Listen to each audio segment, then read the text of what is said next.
ഇന്ന് വളരെ കോമൺ ആയിട്ട് ആളുകൾ പറയുന്നൊരു ബുദ്ധിമുട്ടാണ് ഉപ്പൂറ്റി വേദന. അതിനോടൊപ്പം തന്നെ ആ ഒരു ആംഗിൾ റീജിയണിൽ ഭയങ്കര ഒരു വേദന അനുഭവപ്പെടുന്നു. അതായത് കാഫ് മസിൽസിന് കൂടുതലായിട്ടൊരു സ്റ്റിഫ്നെസ് അനുഭവപ്പെടുന്നു. നടക്കുമ്പോൾ ഭയങ്കര ഒരു വേദന ഫീൽ ചെയ്യുന്നു.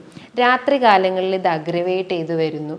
രാവിലെ എഴുന്നേറ്റാൽ ഉടനെ തന്നെ ആ ഒരു മസിൽ സ്റ്റിഫ്നെസ് ഉണ്ടാവുന്നു. നടന്നു കഴിഞ്ഞ് കഴിഞ്ഞാൽ ആ ഒരു വേദന. ഹായ്, ഞാൻ doctor Juhi Das, Q&B health കെയറിലെ ഹോമിയോപ്പത്തിക് ഫിസിഷ്യനാണ്. ഇന്ന് വളരെ കോമൺ ആയിട്ട് ആളുകൾ പറയുന്നൊരു ബുദ്ധിമുട്ടാണ് ഉപ്പൂറ്റി വേദന. അതിനോടൊപ്പം തന്നെ ആ ഒരു ആംഗിൾ റീജിയണിൽ ഭയങ്കര ഒരു വേദന അനുഭവപ്പെടുന്നു. അതായത് കാഫ് മസിൽസിന് കൂടുതലായിട്ടൊരു സ്റ്റിഫ്നെസ് അനുഭവപ്പെടുന്നു. നടക്കുമ്പോൾ ഭയങ്കര ഒരു വേദന ഫീൽ ചെയ്യുന്നു. രാത്രി കാലങ്ങളിൽ ഇത് അഗ്രവേറ്റ് ചെയ്തു വരുന്നു. രാവിലെ എഴുന്നേറ്റാൽ ഉടനെ തന്നെ ആ ഒരു മസിൽ സ്റ്റിഫ്നെസ് ഉണ്ടാവുന്നു. നടന്നു കഴിഞ്ഞ് കഴിഞ്ഞാൽ ആ ഒരു വേദന റെഡ്യൂസ് ആവുന്നു. ഇതിൻ്റെ ഒരു കാരണം എന്ന് പറഞ്ഞു കഴിഞ്ഞാൽ, അല്ലെങ്കിൽ ഈ ഒരു കാഫ് മസിൽ പെയിനും അതുപോലെ തന്നെ ആ ആംഗിൾ റീജിയണിൽ ഭയങ്കര വേദനേൻ്റെ ഒരു കാരണം, അല്ലെങ്കിൽ അതിൻ്റെ ആ ഒരു കണ്ടീഷന് പറയുന്നതാണ് tarsal tunnel syndrome. Tarsal tunnel syndrome, അതായത് നമ്മൾ കാർപ്പൽ ടണൽ സിൻഡ്രോം പോലെ തന്നെ ഒരു സിമിലാരിറ്റി തന്നെയാണ് ഈ ഒരു ടാർസൽ ടണൽ സിൻഡ്രോമിലുള്ളത്. ടാർസൽ ടണൽ സിൻഡ്രോം എന്ന് പറയുമ്പം നമ്മളെ കാഫ് മസിൽസിലൂടെ സപ്ലൈ ചെയ്യുന്ന ഒരു നെർവാണ് ടിബിയൽ നെർവ്. അത് ഫ്ലെക്സർ റെറ്റ്, അതിലെ പാസ് ചെയ്യുന്ന ആ ഒരു ഫ്ലെക്സർ റെറ്റിനാക്കുലർ എന്ന് പറഞ്ഞിട്ടുള്ള ആ ഒരു ടണലിലൂടെയാണ് ആ ഒരു ടിബിയൽ നെർവ് പാസ് ചെയ്ത് പോകുന്നത്. ഈ ഒരു ഫ്ലെക്സർ റെറ്റിനാക്കുലത്തിലൂടെ ആ ഒരു ടണലിലൂടെ പാസ് ചെയ്ത് പോകുന്ന ഒരു നെർവാണ് ഈ ടിബിയൽ നെർവ്. ആ റെറ്റിനാക്കുലോ അല്ലെങ്കിൽ ആ ഒരു ടണലിന് എന്തെങ്കിലും കംപ്രഷൻ വരുമ്പോൾ, അല്ലെങ്കിൽ അതിൻ്റെ ഇടയിൽപ്പെട്ട ആ ഒരു ഞരമ്പ് കുടുങ്ങി പോകുമ്പോഴാണ് നമുക്ക് ഇത്തരം വേദനകൾ അനുഭവപ്പെടുന്നത്. അപ്പം നമുക്ക് ആ ഒരു സ്ട്രക്ചർ എന്താണെന്ന് നമുക്കിവിടെ നോക്കാം. ടാർസൽ ടണൽ സിൻഡ്രോം ഉള്ള ആ ഒരു കംപ്ലയിൻസ് ഉള്ള ആളുകൾ മെയിൻലി പറയുന്ന ഒരു വേദന, അല്ലെങ്കിൽ ആ ഒരു ലൊക്കേഷൻ എന്ന് പറയുമ്പോൾ ഈ ഒരു ആംഗിൾ റീജിയനിലാണ് മെയിൻലി വേദന അനുഭവപ്പെടാറ്. ആ ഒരു വേദന ചിലപ്പം കാഫ് മസിൽസിലേക്ക് റേഡിയേറ്റ് ചെയ്യും, അതായത് നമ്മൾ ഈ ഒരു മേലോട്ട് റേഡിയേറ്റ് ചെയ്യാനുള്ള ഒരു ചാൻസസ് ഉണ്ട്. ഈ ഒരു ടിബിയൽ നെർവിൽ ഉണ്ടാവുന്ന ഒരു കംപ്രഷൻ, അല്ലെങ്കിൽ അതിൽ കുടുങ്ങിപ്പോകുന്ന, അല്ലെങ്കിൽ ആ ഞരമ്പിൽ ഉണ്ടാകുന്ന ഒരു വേദന, അല്ലെങ്കിൽ ആ ഒരു ഞരമ്പ് ഈ ഒരു ഫ്ലെക്സർ റെറ്റിനാക്കുലം എന്ന് പറഞ്ഞിട്ടുള്ള ആ ഒരു സ്ട്രക്ചറിൽ കുടുങ്ങിപ്പോകുമ്പോഴാണ് ഇത്തരം വേദനകൾ വരുന്നത്. അത് ഒന്നുകിൽ കാഫ് മസിൽസിലേക്ക് റേഡിയേറ്റ് ചെയ്യും, അതേപോലെ തന്നെ അത് കാലുകളിലേക്കും ഈ ഒരു പ്ലാന്റാർ ഫേഷ്യ എന്ന് പറഞ്ഞിട്ടുള്ള ഈ ഒരു കാൽക്കേനിയൽ റീജിയനിലേക്കും ഇത് റേഡിയേറ്റ് ചെയ്യാറുണ്ട്. അപ്പം ഈ ഒരു വേദന കൂടാനുള്ള ഒരു റീസൺ എന്ന് പറഞ്ഞു കഴിഞ്ഞാൽ, നമ്മൾ കൂടുതലായിട്ടും ടൈറ്റ് ഷൂസ് യൂസ് ചെയ്യുന്ന ആളുകൾ, അതായത് പ്രൊലോങ്ഡ് ആയിട്ട് ആ ടൈറ്റ് ഷൂസ് യൂസ് ചെയ്യുന്ന ആളുകൾക്ക് അത്തരം വേദനകൾ കൂടാറുണ്ട്.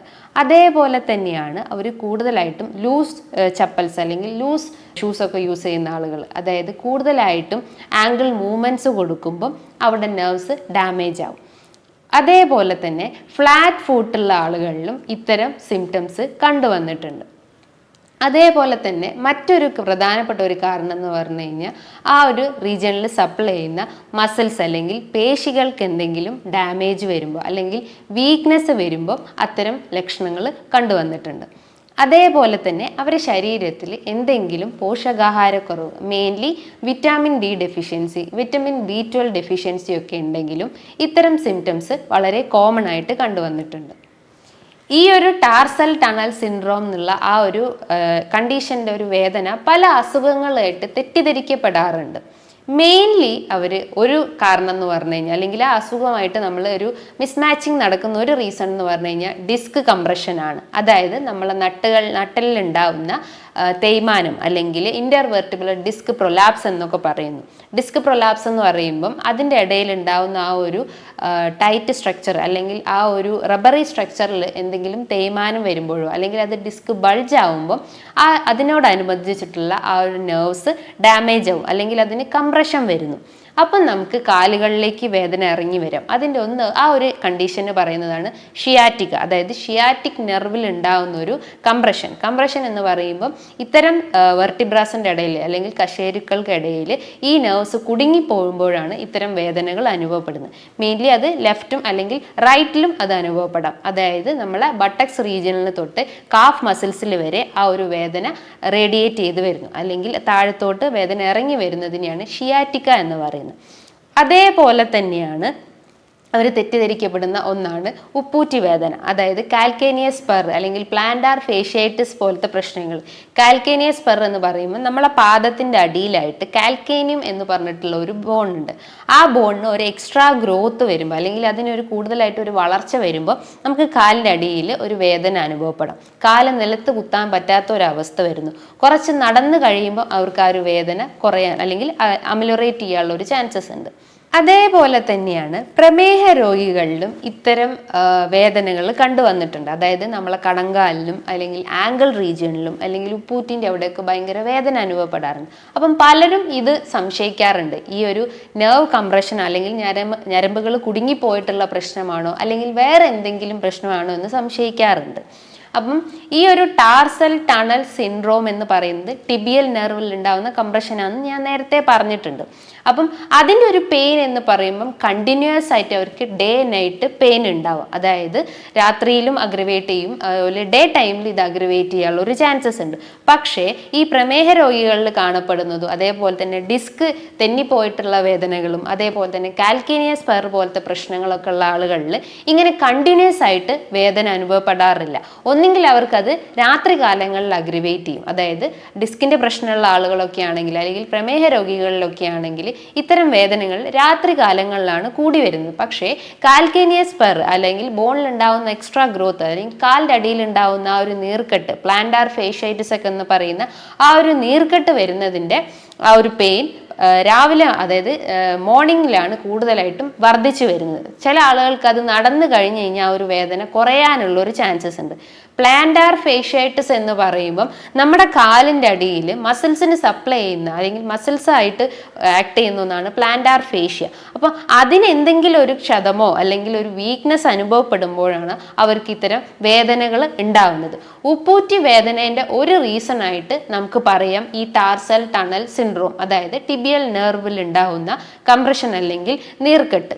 ഈ ഒരു വേദന വന്നു കഴിഞ്ഞാൽ അവർ മെയിൻലി എക്സസൈസാണ് മെയിനായിട്ട് ഫോക്കസ് ചെയ്യേണ്ടത്. എക്സസൈസ് എന്ന് പറയുമ്പം നമ്മളെ ആ ഒരു കാഫ് മസിൽസ് അല്ലെങ്കിൽ കാലിൻ്റെ ഈ ഒരു കാഫ് മസിൽസ് സ്ട്രെച്ച് ചെയ്യുന്ന രീതിയിലുള്ള ആക്ടിവിറ്റീസ് ചെയ്യാൻ ശ്രമിക്കുക, അല്ലെങ്കിൽ സ്ട്രെച്ചിങ് എക്സസൈസ് ചെയ്യുക. ജസ്റ്റ് ഒരു സർഫസിൽ നിന്ന് കഴിഞ്ഞിട്ട് നമ്മുടെ കാല് ജസ്റ്റ് പിന്നോട്ട് വയ്ക്കുക, അതായത് ആ ഒരു ആംഗിൾ റീജിയൻ മാത്രം പുറകിലോട്ട് വെച്ചിട്ട് കാലൊന്ന് ജസ്റ്റ് സ്ട്രെച്ച് ചെയ്യുന്ന രീതിയിലുള്ള എക്സസൈസ് ചെയ്യുക. അതോടൊപ്പം തന്നെ നിങ്ങൾക്ക് എന്തെങ്കിലും ഹീറ്റ് കംപ്രഷൻ അല്ലെങ്കിൽ ഹോട്ട് അപ്ലിക്കേഷൻസ് ഒക്കെ ചെയ്തു കഴിഞ്ഞാൽ ഇത്തരം വേദനകൾക്ക് താൽക്കാലികമായിട്ട് നമുക്ക് ശമിപ്പിക്കാൻ പറ്റുന്നതാണ്. അതായത് നമുക്ക് വേദനയുള്ള കാല് ഒരു ചൂടുവെള്ളത്തിൽ ഇറക്കി വെക്കുക. ഏകദേശം ഒരു 10 to 15 മിനിറ്റ് നമുക്ക് വേദനയുള്ള കാല് ഇറക്കി വെച്ച് കഴിഞ്ഞാൽ ആ ഒരു വേദനയെ നമുക്ക് താൽക്കാലികമായിട്ട് റെഡ്യൂസ് ചെയ്യാൻ പറ്റുന്നതാണ്. അതേപോലെ തന്നെ നമ്മൾ എന്തെങ്കിലും ഒരു തോർത്തോ അല്ലെങ്കിൽ ഒരു കോട്ടൺ വെച്ചിട്ട് കാലിൻ്റെ അടി ജസ്റ്റ് ഒന്ന് സ്ട്രെച്ച് ചെയ്യുന്ന രീതിയിൽ ചെയ്യുക. ജസ്റ്റ് കാല് ഫ്രണ്ടിലോട്ട് വെച്ചിട്ട് ആ ഒരു ആംഗിൾ റീജിയണിൽ ഒരു കോട്ടൺ അപ്ലൈ ചെയ്തിട്ട് ജസ്റ്റ് ഒന്ന് സ്ട്രെച്ച് ചെയ്യുക, അല്ലെങ്കിൽ ഒരു പ്ലാസ്റ്റിക് ബാൻഡ് വെച്ചിട്ട് ജസ്റ്റ് അങ്ങോട്ടും ഇങ്ങോട്ടും സ്ട്രെച്ച് ചെയ്യുന്ന രീതിയിലുള്ള എക്സസൈസ് ചെയ്യുക. അതേപോലെ തന്നെ നിങ്ങൾക്ക് എന്തെങ്കിലും ഒരു ഹോട്ട് ഓയിൽ മസാജ് ചെയ്യുന്നത് നല്ലതാണ്. അതായത് ഒലിവ് ഓയിൽ പോലത്തെ എന്തെങ്കിലും ഓയിൽ വെച്ചിട്ട് അവിടെ നല്ല രീതിയിൽ മസാജ് ചെയ്യുക. കാരണം ഒലിവ് ഓയിൽ എന്ന് പറയുമ്പോൾ നമ്മുടെ ശരീരത്തിൽ നീർക്കെട്ടിനെ കുറയ്ക്കാൻ സഹായിക്കുന്നതാണ്. അതായത് ആൻറ്റി ഇൻഫ്ലമേറ്ററി പ്രോപ്പർട്ടി ഉള്ള ഒന്നാണ് ഒലിവ് ഓയിൽ. അപ്പോൾ അത് വെച്ചിട്ട് നല്ല രീതിയിൽ അത് ജസ്റ്റ് ഒന്ന് ഡബിൾ ബോയിൽ ചെയ്തിട്ട് നല്ല രീതിയിൽ കാലിൽ ജസ്റ്റ് ഒന്ന് അപ്ലൈ ചെയ്തിട്ട് മസാജ് ചെയ്യുന്നതും നല്ലതാണ്. കാഫ് മസിൽസിന് വേദന ഉണ്ടെങ്കിൽ അവിടെയും ജസ്റ്റ് ഒന്ന് അപ്ലൈ ചെയ്യുക. ത്രൂ ഔട്ട് കാഫ് മസിൽ തൊട്ട് ആ ഒരു ആംഗിൾ റീജിയനിൽ തൊട്ട് വരെ നമ്മളൊന്ന് ജസ്റ്റ് ഒന്ന് മസാജ് ചെയ്ത് കൊടുത്തു കഴിഞ്ഞാൽ ഇത്തരം വേദനകളെ നമുക്ക് കുറയ്ക്കാൻ പറ്റുന്നതാണ്. അതേപോലെ തന്നെ നമ്മൾ നല്ല രീതിയിൽ ആംഗിൾ മൂവ്മെൻറ്റ്സ് കൊടുക്കുക, അതായത് ആംഗിൾ സ്ട്രെച്ചിങ് എക്സസൈസ് ചെയ്യുക. കാല് ജസ്റ്റ് ഒന്ന് പിന്നോട്ട് വെച്ചിട്ട് ജസ്റ്റ് ഒന്ന് ഇങ്ങനെ അപ്പ് ആൻഡ് ഡൗൺ മൂവ്മെൻറ്റ്സ് കൊടുക്കുക. ഇങ്ങനെ ചെയ്യുമ്പം നമ്മൾ ആ ഒരു മസിൽസിന് ഉണ്ടാകുന്ന വീക്ക്നെസ് അല്ലെങ്കിൽ ക്ഷതമൊക്കെ ഉണ്ടെങ്കിൽ അത് റെഡ്യൂസ് ചെയ്യാൻ പറ്റുന്നതാണ്. കൂടുതൽ സ്റ്റിഫ്നെസ് ആയിട്ട് കിടക്കുന്ന മസിൽസ് ഒക്കെ ആണെങ്കിൽ അതിനൊന്ന് റിലാക്സ് ചെയ്യാൻ സഹായിക്കുന്നതാണ്. ഇതോടൊപ്പം തന്നെ ഇതൊരു എക്സസൈസ് പാർട്ടാണ്. ഇതോടൊപ്പം തന്നെ നിങ്ങളെ ഭക്ഷണത്തിൽ നല്ല രീതിയിൽ ന്യൂട്രിയൻസ് ഉൾപ്പെടുത്താൻ ശ്രമിക്കുക. ഞാൻ പറഞ്ഞു ഈ ഒരു ടാർസൽ ടണൽ സിൻഡ്രോമിൻ്റെ മെയിൻ റീസൺ എന്ന് പറഞ്ഞു കഴിഞ്ഞാൽ നമ്മൾ എന്തെങ്കിലും ഇഞ്ചുറി, അതേപോലെ തന്നെയാണ് ഒരു 30% ഇതിനെ കോൺട്രിബ്യൂട്ട് ചെയ്യുന്നതാണ് nutritional deficiency, mainly vitamin D ഡെഫിഷ്യൻസിയും വിറ്റാമിൻ B12 ഡെഫിഷ്യൻസിയും. അപ്പം നമ്മളെ ഭക്ഷണത്തിൽ നല്ല രീതിയിൽ ന്യൂട്രിയൻസ് ഉൾപ്പെടുത്താൻ ശ്രമിക്കുക. നമ്മളെ ഡയറ്റിൽ വിറ്റാമിൻ ഡി റിച്ച് ആയിട്ടുള്ള mushrooms, skimmed milk, beef liver ഇതൊക്കെ ഡയറ്റിൽ ഉൾപ്പെടുത്താൻ ശ്രമിക്കുക. ചെറിയ നട്ട്സ് ഐറ്റംസ് ഉൾപ്പെടുത്തുന്നതും നല്ലതാണ്. അതായത് ബദാമോ വാൽനട്ടോ ആപ്രിക്കോട്ട് പോലത്തെ എന്തെങ്കിലും നട്ട്സും നമ്മളെ ഡയറ്റിൽ ഉൾപ്പെടുത്തുന്നത് നല്ലതാണ്. ഇനി അമിത വണ്ണം അല്ലെങ്കിൽ ശരീരഭാരം വർദ്ധിച്ചിട്ടുള്ള ആളുകളാണെങ്കിൽ അതും ഇതിൻ്റെ ഒരു അസുഖത്തിലേക്ക് ലീഡ് ചെയ്യും. അപ്പോൾ ശരീരഭാരം കുറയ്ക്കുന്ന രീതിയിലുള്ള എക്സസൈസ് ചെയ്യാൻ ശ്രമിക്കുക. അതായത് എന്തെങ്കിലും എയറോബിക് എക്സസൈസോ അല്ലെങ്കിൽ സ്ട്രെച്ചിങ് എക്സസൈസോ അല്ലെങ്കിൽ കാർഡിയാക് എക്സസൈസോ ഒക്കെ ചെയ്തിട്ട് നമ്മുടെ ശരീരഭാരം റെഡ്യൂസ് ചെയ്യാൻ ശ്രമിക്കുക. അതേപോലെ തന്നെ നമ്മുടെ ശരീരഭാരം റെഡ്യൂസ് ചെയ്യുന്ന ഒന്നാണ് ചിയ സീഡ്സ് നമ്മൾ വെള്ളത്തിലിട്ട് കുതിർത്ത് കഴിക്കുന്നത് നല്ലതാണ്. അതായത് ഏകദേശം ഒരു 16 hours അല്ലെങ്കിൽ 10 hours അത് നല്ല രീതിയിൽ വെള്ളത്തിലിട്ട് കുതിർത്ത് കഴിക്കുക. കാരണം അതിനൊരു ഡിഫ്യൂഷൻ പ്രോപ്പർട്ടി ഉള്ളതുകൊണ്ട് തന്നെ അത് നമ്മുടെ ശരീരത്തിൽ ആ ഒരു നീർക്കെട്ടിനെ കുറയ്ക്കാൻ സഹായിക്കുന്നതാണ്, കൊഴുപ്പിനെ കുറയ്ക്കാൻ സഹായിക്കുന്നതാണ്. അപ്പം നമ്മളെ ഡയറ്റിൽ ചിയ സീഡ്സ് ഉൾപ്പെടുത്തുന്നത് ഏറ്റവും നല്ല കാര്യമാണ്. അതേപോലെ തന്നെ നിങ്ങളുടെ ഡയറ്റിൽ omega-3 ഫാറ്റി ആസിഡ്സ് അടങ്ങിയിട്ടുള്ള ചെറിയ മത്സ്യങ്ങൾ എടുക്കുന്നതും നല്ലതാണ്. കോഡ് ലിവർ ക്യാപ്സ്യൂൾസ് നിങ്ങൾക്ക് ഡെയിലി എടുക്കുന്നത് നല്ലതാണ്. വിറ്റാമിൻ ഡി ഡെഫിഷ്യൻസി ഉള്ള ആളുകളാണെങ്കിൽ നിങ്ങൾക്ക് വീക്ക്ലി അല്ലെങ്കിൽ ഡെയിലി ഡോസ് കുറച്ചും കൂട്ടിയിട്ടും എടുക്കുന്നത് നല്ലതാണ്. കാരണം വിറ്റാമിൻ ഡി ഡെഫിഷ്യൻസിൻ്റെ ഒരു സൈൻ അല്ലെങ്കിൽ ഒരു എക്സ്റ്റേണൽ സൈനായിട്ട് നമുക്ക് ബോൺസിലൊക്കെ ഭയങ്കര ഒരു സ്റ്റിഫ്നെസ് അനുഭവപ്പെടുന്നു, മസിൽസിൽ നിന്നൊക്കെ ഭയങ്കര വേദന വരുന്നു, ജോയിൻസിൽ നിന്ന് ഭയങ്കര വേദന അനുഭവപ്പെടുന്നു. ഇതിൻ്റെയൊക്കെ ഒരു റീസൺ എന്ന് പറഞ്ഞു കഴിഞ്ഞാൽ നിങ്ങളുടെ ശരീരത്തിൽ വിറ്റാമിൻ ഡി കുറഞ്ഞിട്ടുണ്ടാവും. വിറ്റാമിൻ ഡിൻ്റെ ഒരു നോർമൽ റേഞ്ച് എന്ന് പറയുമ്പോൾ ഏകദേശം ഒരു 30 to 100 ആണ്. ഒരു 30-നേക്കാട്ടും ബിലോ ആയിക്കഴിഞ്ഞാൽ അല്ലെങ്കിൽ ഒരു 25-ന് ബിലോ ആയിക്കഴിഞ്ഞാൽ നിങ്ങളുടെ ശരീരത്തിൽ വിറ്റാമിൻ ഡി കുറഞ്ഞിട്ടുണ്ട്. അപ്പം നല്ല രീതിയിൽ വെയിൽ കൊള്ളാൻ ശ്രമിക്കുക. ഒരു 10 മണി മുതൽ ഒരു 3 മണി വരെയുള്ള ഒരു ഇളം വെയിൽ അല്ലെങ്കിൽ ഒരു 15 മിനിറ്റ് നേരം നിങ്ങൾ ആ ഒരു വെയിൽ കൊള്ളാൻ ശ്രമിക്കുക. കുട്ടികളിലൊക്കെ വിറ്റാമിൻ ഡി ഡെഫിഷ്യൻസി ഉണ്ടെങ്കിൽ അവർക്ക് വീക്ക്ലി അല്ലെങ്കിൽ ഒരു ഡെയിലി ഒരു 400 ഇന്റർനാഷണൽ യൂണിറ്റ് ഉള്ള സപ്ലിമെന്റ്സ് എടുക്കുന്നത് നല്ലതാണ്. മന്ത്ലി അല്ലെങ്കിൽ വീക്ക്ലി നിങ്ങൾ വിറ്റാമിൻ ഡി എടുക്കുന്ന ആളുകളാണെങ്കിൽ അതിൻ്റെ ഡോസ് നിങ്ങൾ കൃത്യമായിട്ടും ശ്രദ്ധിക്കേണ്ടതാണ്. അതായത് ഒരു 600K അല്ലെങ്കിൽ 60K ഇന്റർനാഷണൽ യൂണിറ്റ് ഉള്ള വിറ്റാമിൻ ഡി ടാബ്ലറ്റ്സ് നിങ്ങളുടെ ഡയറ്റിൽ ഉൾപ്പെടുത്തുന്നതും നല്ലതാണ്.